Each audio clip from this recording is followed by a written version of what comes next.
Hi, I'm Rigger. This is You Are Right, and welcome to my thoughts video for episode 6 of RWBY Volume 9, and it's massive. It's a massive episode. It's very interesting.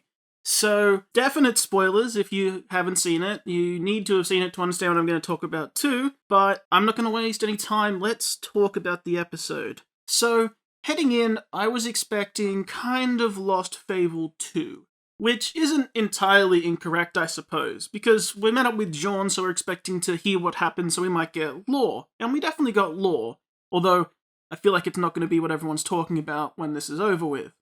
Something else, of course, happened that's going to overshadow a lot of this, but let's tackle it step by step. We open on Jean falling, and we get a return of sorts as he sees a flaming Crescent Rose going down with him. Interesting, he'll later say it takes him years to find it, by the way. So that's very interesting. Because yes, as expected, this is the episode where we do hear what happens when Jean falls. And I like that everyone was so caught up on how could he have fallen early, or how could he have been here longer, when it's literally a magic realm. They dictate what happens. If it was another setting, you would call it bad writing because they're just, it just happens. But no, it actually fits with Ever After. It is literally Magic Land. So when something weird happens, that's because it's a Magic Land. And immediately something weird happened where John goes up and sees a tree covered in clocks, a time tree, and he picks one. And the clock starts winding back a lot. A lot. It just, time starts flying backwards until he breaks it. And that's why he's been here for ages. He rewound the world, somehow. Because that's what happens. And because of, I guess, predeterminate theory, that's what always happened. This was always going to happen because it happened before, and the only reason it happened before is because he did it now. Because, break your brain stuff, time travel, it happens. Anyway, so that's how that happens. And we see the blue streaks across the sky, and we get answers to all of that. And, before we continue, can I say I love Jean's new voice? I mean, it's the same voice actor, but the way they're presenting Jean, I love it. Please never undo this. I want it to stay. I really like this Jean. People are like, oh, we missed all his character development, but you didn't. Like, you might have missed some of the moments that we might even get flashbacks on, like him thinking about Penny. He's clearly not over that. We'll get to that later. But you get the idea of what happened. You saw all the setup. You saw 8 volumes of setup. And here you see what might happen when left to stew. And he's so interesting now. He has little inflections in his speech. He speaks a bit more knightly and a bit more proper in some ways, just in little phrases, not all the time. He's still Jean. But all of the unsureness about him is gone. He is direct, he's gruff a bit, he knows his purpose, he knows what he's gonna do. Like, he's never too cautious or worried. It's like, no, this is the next thing we need to do, I'm gonna go do it. Come with me now, we need to go do this. He's really a good leader.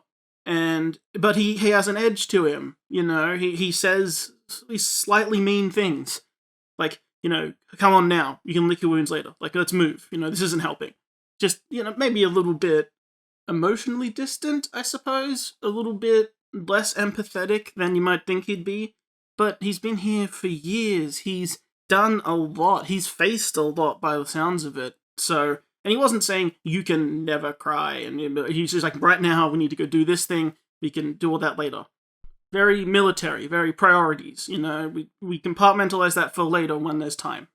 Also, all of you shipping people, you got some good food this episode, and not just what happens later. We totally get Wise digging on Jean, so, yeah, she has a thing for older men, apparently. Is this a good time to bring up her daddy issues? Probably not. Anyway, moving on. So they go out into a field. They're trying to get to Jean's village, because Jean has a village, apparently, which is cool. And everything comes to a halt. Well, actually, no, before we get to that, I want to talk about what the girls were talking about. They brought up the relics again. And I just thought it was interesting that sometimes over time, you might see people adjusting their wording to try and, correct the way things were said earlier. So sometimes when there's like a mystery to solve, they'll talk about it one way, and then like 6 seasons later, they'll talk about it a different way to try and sort of, because they've thought it through and changed it a bit. They haven't done that here, because they bring up the relics again, and they make sort of say she hasn't found one at Beacon. Although, they have said that, but they have come to the realization that Salem has 2, and she has Cinder, so, it's not going well. Although they do say, and because of Cinder, she has a way to get a 3rd, but I wonder if they just mean that Cinder is getting maiden powers because of her claw, like that's the plan. I think that's what they mean by that, because Cinder's still alive, not that she is actively the key to anything right now. That wouldn't make any sense. So, yeah, they just mean that her using her claw is a guaranteed way for her to steal powers. Though she hasn't done it really successfully yet, except maybe Amber, if you want to say, when she did it with the bug. But anyway, that's clearly the purpose of that, even though it doesn't work most of the time, because it's a slow process. But that's clearly what she's been trying to do. Anyway, we're getting stuck on it. Point is that they come to a field, and there's a storm coming, and John keeps telling them, we gotta move, we're gonna get stuck in the storm, move, move, move, move, move. But the thing comes to a head when they mention the cat, and this gets John to freeze. He has beef with the cat. And it's here where we learn that, from John's perspective at least, the cat is lying to them. The cat is leading them to the tree, but the tree is death, as far as he's concerned. That the tree is ascension. The tree is the core of Ever After. And if you go in, it will wipe your memories, erase you, and send you back out as something else. At least that's what he believes. It's here where we finally get a name for the boy, Lewis, Alex's brother. So, as usual, the cat is talking around the issues, because the cat does show up, and John moves to attack him. And weirdly, the cat is not intimidated by this, of course, because why would he be? He's like magic and can split apart. I don't think the sword's going to do anything. But the cat gets a little bit confrontational. However, he stays in the cat way. He'll be like, why didn't you mention Lewis? Well, you never asked about him. But of course, how could they know to ask about him? That kind of thing. He's being willfully untrustworthy, but not necessarily lying. Just leaving out bits of the truth, which is, lying through omission, but lying.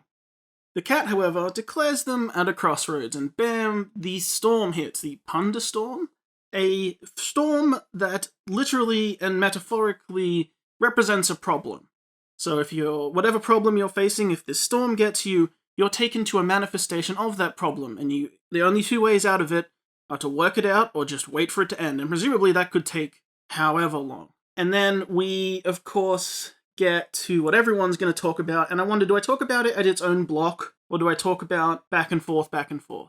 I think I'll talk about it for their own block. I think let's cover Ruby and them first. So, Ruby, Weiss, and Jean appear in the crazy pathways we saw in the opening. They don't know what they want. They don't know which way to go. The storm even helpfully shows this, because they get to a signpost, and one way has a paw on it, probably meaning to follow the cat, and the other one has a little representation of Jean on it, probably mean to follow him. They don't know which route they want to take, and John says this would go a lot quicker if you would make up your mind. Also, along the path, we see reflections of what is bothering the people. So, Weiss is seeing Atlas, and Jean sees Penny, and he'll later see his old self. Things that are really bothering them, although I don't think we actually see Ruby reflecting on anything. I think they skillfully dance around what's on her mind for now. Anyway, this is where Jean tells us the rest of the story. So he falls and he washes up on the beach and waits. He waits and waits and waits, and he presumes they'll fall. He said, if I waited long enough, you would fall too. And then he sees the 2 blue spheres, the 2 blue beings fall from the sky. And that is, of course, Alex and Lewis. And then he says that the story did not happen the way that Alex tells it. That Alex was, in fact, not just sort of cunning, but she was selfish and cruel. And that Lewis was kind and clever. And when they got to the herbalist, something really changed in Alex, and she lost all trust of those around her. And you see Jean really worrying that it might be because of him, that he ruined the story, he's changing the story. Because he knows it, because he was one who came to realize he's in their story. So he became the Rusted Knight, and So he has this worry, and he keeps trying and trying to help, but the cat seems to have been heavily involved with talking to Alex, and it's where I'm really starting to think back on the herbalist scene about, I suppose, that Alex's vision must have made her question something. But very interestingly, remember that the cat interrupted Ruby's vision. Get away from her. Don't do that. So maybe, I think with what happens later, it might make sense that the cat thinks the herbalist changed something in Alex, and that's why she does what she does later. And very importantly, the cat does not want that to happen to Ruby because of reasons he'll give later. So, that could be important to lock away in our minds. Remember that the herbalist or the influence ever after changed the last hero running through, Alex. Anyway, after that point, Alex became so distrustful of everyone that she poisoned John. Presumably he lived, of course. Well, we assume, at least, with Ever After it's hard to tell. But he doesn't seem different and he remembers everything, so he lived, he just was knocked out or something. At this point, the cat takes them to the tree. So, also, I want to point out Jean's very important line, I couldn't even be the make-believe hero. So he felt yet another failure. It's here where Jean says that he believes he knows what the cat's role is.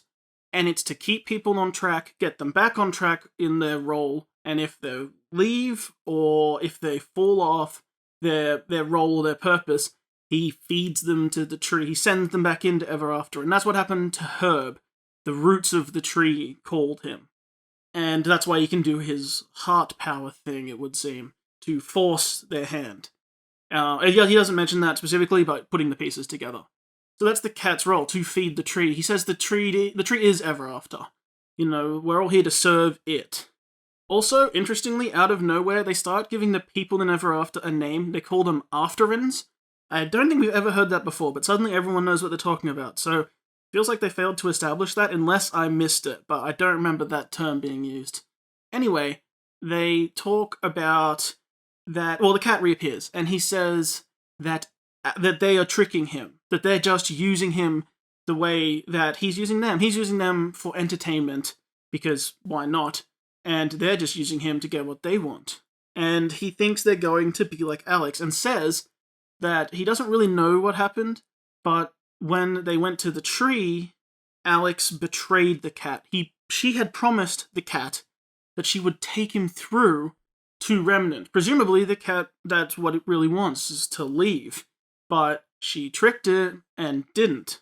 So she did not take the cat through, as is evident, so he could not escape or leave, and presumably he now thinks that they're going to do the same, that they're just going to use him and discard him, despite taking him through not being discussed yet. Like, he's presuming that's what the team will do, and he leaves them. And it seems like the cat is not trapped by the storm, he can just leave when he wants to. Because of course he can teleport, so of course. He seems to have a lot of power down here. Anyway, let's jump back. Because now we have the thing that everyone is going to talk about for ages. Obviously, Yang and Blake are not with the team. They are instead teleported to 2 bridges separated by a great distance with not enough steps and a platform in the middle. They have to... It became very obvious what the thing was, but of course we give them some leeway because they're in the situation. That they even have some, I will say, some nice lines. Lines I would have put in there. They're very cliche, but they're kind of fun. You know, Yang literally says, how do we take the next step? Because there isn't a next step. Very good. And also the line, I'll feel a lot better when we're together. Yes, you will. So, Yang and Blake start figuring out they only make progress when they talk to each other. When they say the things they never said. And of course, these start coming out as very nice compliments. You know, Yang says, not only does Blake have cat ears, she loves her cat ears, you know, thinks they're great. There's a step. You know, compliments, things like that. It seems very obvious what the world is trying to tell them is their big problem that they're not seeing.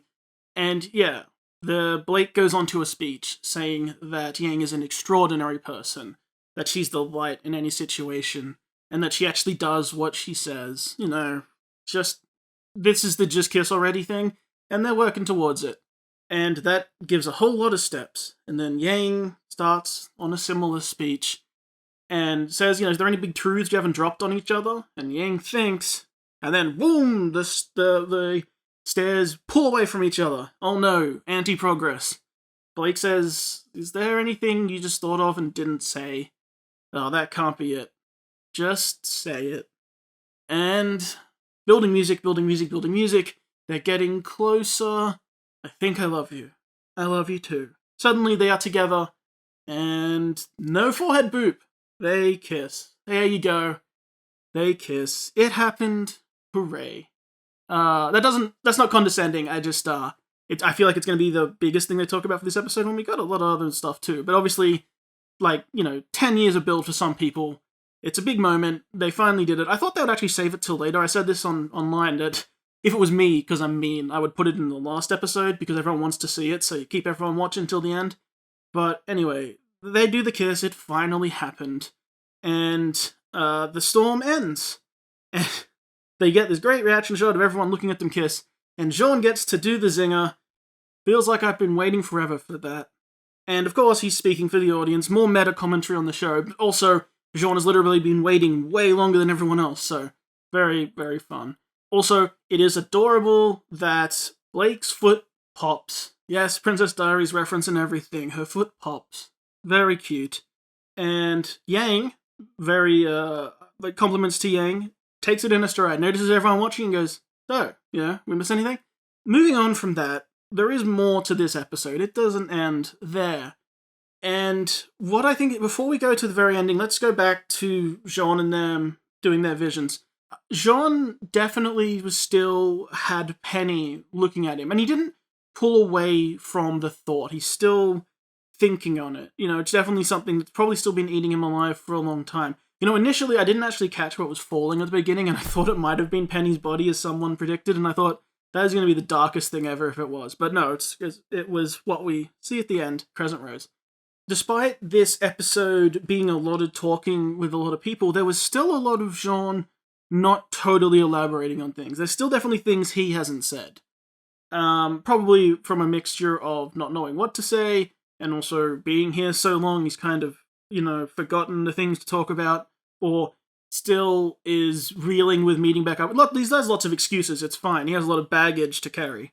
But there's definitely more to talk about, and it feels like one of those things is going to be Penny, and we are in a situation where that might happen next episode with where they are. Because they do eventually get to, we cut to, but it's nighttime, Jean's village, and we don't see much of it. We don't see any of the other residents, really, but the point is, RWBY, I will point this out, RWBY is very prominently watching Blake and Yang holding hands, and it's not in a happy way, and I don't think it's judgmental. I don't think she's unhappy about this. I think she feels really disconnected, it seems like. People always go the Yang bad sister thing, which is just not true. But there is definitely a thing here where, obviously, Yang and Blake are wrapped up in their thing. And despite RWBY and Weiss talking a bit, RWBY is still very much in her own head about a lot of these problems. And that was emphasized at the beginning of the episode, which I sort of skimmed over. When they were talking, RWBY's doing the Doomer talk. She's doing, what is the point?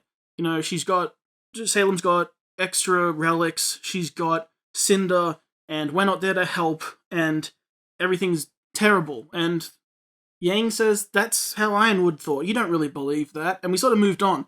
But no, it seems like RWBY's really in the dumps. Really doom and gloom. And I think just seeing her teammates sort of happy and relaxed isn't helping, is I think what's happening.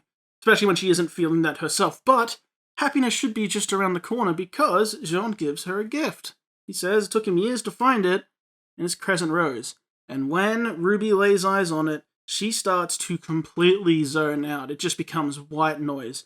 She is not listening to anything. She is lost in her own head, and is really confronted by seeing it again. And, the other girls go, yay, good on RWBY, clap, clap, clap. They actually golf clap, which is kind of condescending. But RWBY is totally confronted by it, and just doesn't know what to say. And this is where we get our angry RWBY shot closing the box. She actually sounds like she's on the verge of saying she doesn't want it. She goes, thank you. And just like, says thank you to almost be polite. But it seems like she's almost going to say she doesn't want it, or she doesn't know if she wants it. And Jean then drops what he thinks happened. Ruby says, what did happen at the tree?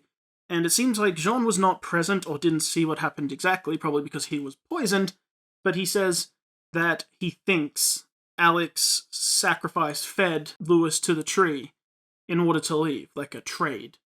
And, Ruby does her scowling look in the box and closes the lid, and that closes the episode. Jean also claims that then he believes that she literally wrote him out of the story upon returning. So, we have a lot to ponder on.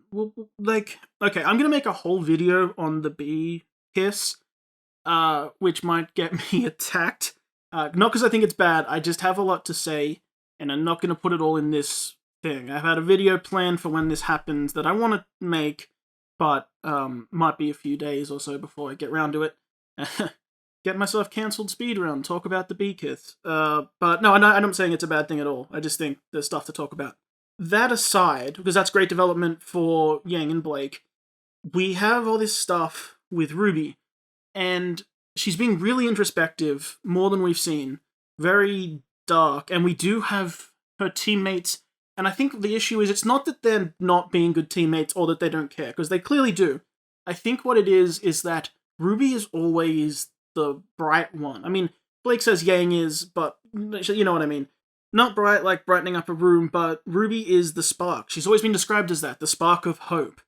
And she's lost her hope, you know, and her teammates don't expect that of her. They still expect her to be the bright spark of hope, the one that pushes them all to keep going when they can't anymore. She even was that earlier in the volume, like with the chess match, encouraging them, all those things. But it seems like that spark is really, really dying. And that's being emphasized by she doesn't even want to pick up Crescent Rose. She may not feel worthy of it, or she may not believe in the cause anymore, or just believe that, you know, success is possible. That thing of, you know, why are we bothering to fight Salem, I think is really ringing true for her. A problem that is very fair to ask. And now they get more news that they might not even be able to leave, or it might go very badly if they try. And we have even added stuff that the cat is not trustworthy, which I think we all saw coming. He was a bit devious. But although some of that doesn't add up either, because the cat says, like, Alex learned her lesson, so I think the cat did something to Alex. I don't think it's exactly what we hear. I don't think Jean is completely correct. And I don't think the stuff with Lewis is exactly what we hear either. I don't think he was sacrificed. He was probably changed into something, or something like that happened. I think there's more to this, because they keep saying, you know, I think this happened, or I'm pretty sure this happened, and the cat says, no, not really, or sort of, or, you know, talks around it, but the things he said previously sort of contradict that. And I think the truth is somewhere in the middle, something else. So I wouldn't take anyone's word exactly for it. Not to mention with simply how it's being talked about, it's clearly set up for a reveal. You know, Lewis is gone. What happened to Lewis? Oh, I think she sacrificed him. But the tree can change. Like, it's clearly setting up that there'll be some sort of reveal. So whatever happens, happens. The easiest way to do it would be to look for things. Well, not look for. If Jean told us anything new that occurred after Alex left, is there a new resident somewhere that wasn't there before, then that would be probably Lewis. Decent chance that it might be Juniper, because, you know, why not? Like, it's someone bonded to him, someone very kind, but he lost his ability to talk and everything, so that's a rough deal, if it is. Completely remade into something different. And something to pair with Jean, because presumably that jackalope wasn't really there before, maybe, I don't know. That's where, because we don't know the story, it's hard to pick out. Because we don't know exactly what was and wasn't there, we can't say, oh, it's this person or this person. But very much seems clearly set up for a reveal. Interestingly, we didn't get Ruby elaborating on the vision, the summer thing, any of that. So that is another thing, that despite Ruby getting darker, she isn't also confiding. She hasn't really told anyone what's going on. She hasn't sought help. And I think it's going to be a big thing with her and Weiss. Because we're dropping back to partners. Like, yes, they're all there for each other. They're all, you know, dealing with their own things, but the pairs are really coming to the forefront. The bee kiss just happened. Obviously, they're caught up in that. That's a big development for those two. And Weiss and Ruby have had lots of time talking to each other and trying to comfort each other over this volume, but it's all been brief and sporadic. I feel like those two really need to have a proper talk, someone she can confide in, and might even help that it's not her sister, you know?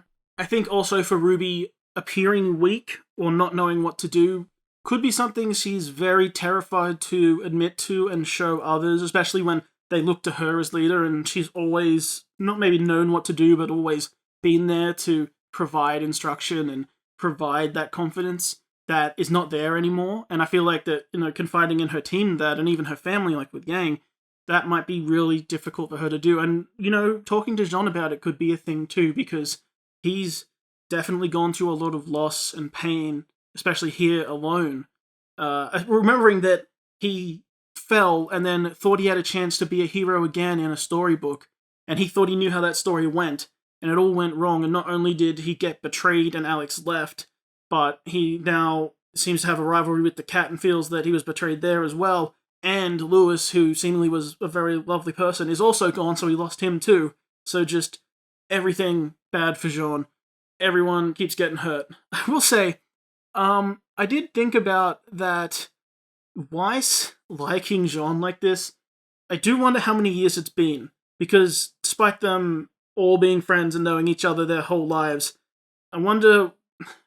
It's a little bit like the Oscar thing, where, like, the people who really freak out with age gaps might come out and say it's horrific, but also they have known each other. They did grow up at the same age, it's just now one has leapt forward in age, so is that wrong? I mean, you're dealing with magical properties here. Who knows? And they might undo it. They might just undo it, so it's fine. But technically, he still lived all those years. People are going to fight over it. I don't really care that much. It was just interesting because I've talked about it in my one video I ever did with ship stuff, but I'm totally fine with if it was Jean and Weiss ending up together, especially because it works story-wise. Like, in a storytelling fashion, they were so at heads together before, back in Beacon, when he was asking Weiss to the dance and stuff, and she was just throwing it in his face. It is a nice circle if that ended up going all the way around. And they do end up being together. Although, I mean, I don't really mind that much. Like I said, like I don't really talk about ships, but I don't mind when it's to do with the actual plot, and this is actually in the show. But I'm not going to get hung up on it for now because we've got way more important things to talk about. Lastly, the cat said something very important at the end here, that Alex didn't take him through the door. This means two things. Presumably there's an actual door, and I think we've seen it. It's in the logo. See that door that opens at the beginning? Yeah, that's our door home, literally. It's probably, again, it's a door into RWBY, so yay. So we'll have to go through that door at some point, and I'm sure there'll be some issues with that, but I don't think it's going to be exactly what we think they're going to be. But also, it means the cat can't open the door himself, presumably, and I don't think it's because he doesn't have thumbs. It just seems like something he can't do. So presumably he believes he needs the help of someone to pick him up and carry him through, and I think that it's going to come to a head when that actually happens. When we get to the door, I think someone's going to have to choose if they take him through or not. And what that could mean for our world, if it's even possible, what that might do. And what kind of being that brings into Remnant, what the cat's powers would be on Remnant, if any, or what they might, become. So it's very interesting. I feel like I should have more to say. I feel like this is such a big episode, I feel like this should be like a 50-minute talk. But really, while we have quite a few reveals and a few big things that people have been waiting on, like the kiss, outside of a whole video I'm probably going to make on it, I don't really have anything I want to say on it right now beyond that I like the development, I like that we're actually moving. I feel like it's a two-edged sword. Having 10 episodes this season feels so short. It's almost over. Like, this thing's going to be resolved in 4 weeks. 4 episodes. I want it to stay, and I want to get into more detail of this world, and, all these things. And also, I want to say, in that, they've got through very far without a lot of fights. There's been, 2 fights, and they've been pretty good. But, yeah, the show does not need to run on fights. Which is another video I think I might make. But the point I'm making is, despite the negatives of having fewer episodes and just that there's less RWBY, and that something like this magical place isn't lasting as long as it could, I do think they are needing to, because of that, speed up their episodes. That one of the problems I think RWBY had is that it sometimes was really slow to develop. Some of those, back to volumes 5 and that kind of thing, some of it took a long time. Some of it took, volumes 4 and 5 took so long to get everyone back together. It took 2 whole volumes, and some people liked that, some people didn't. But the point is, RWBY has never had a quick pace about it. And these 10 episodes, because we have to sort of be here and leave in 10 episodes, means we're having to push through the story a bit quicker, and it's causing them to pick up their pace. And I do say I'm a fan of it. If it would be really interesting if you took this pace and put it into the volumes when we had 14 episodes. You know, what would you get with this if you had nearly another half volume again, but the story operated at this pace the whole way through?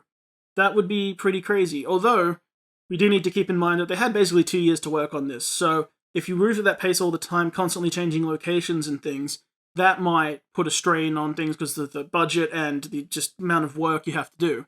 But you don't necessarily have to move a lot of places. I'm really liking the pace of this story. That is just my positive critique for this episode. I don't want to ramble too long because I feel like everyone's going to go nuts. I need to make this video, so I think now we have a new candidate for one of the most replayed episodes people are going to rewatch, because the one moment for sure. And I hope you all enjoyed it, because I did. I think this is moving along pretty damn well. I'm quite happy with everything. Like I said, I'm really enjoying it. I'm just sad it's going to end soon. But until next time, my name is Rigger. Hope you have a wonderful day, and I hope I did alright.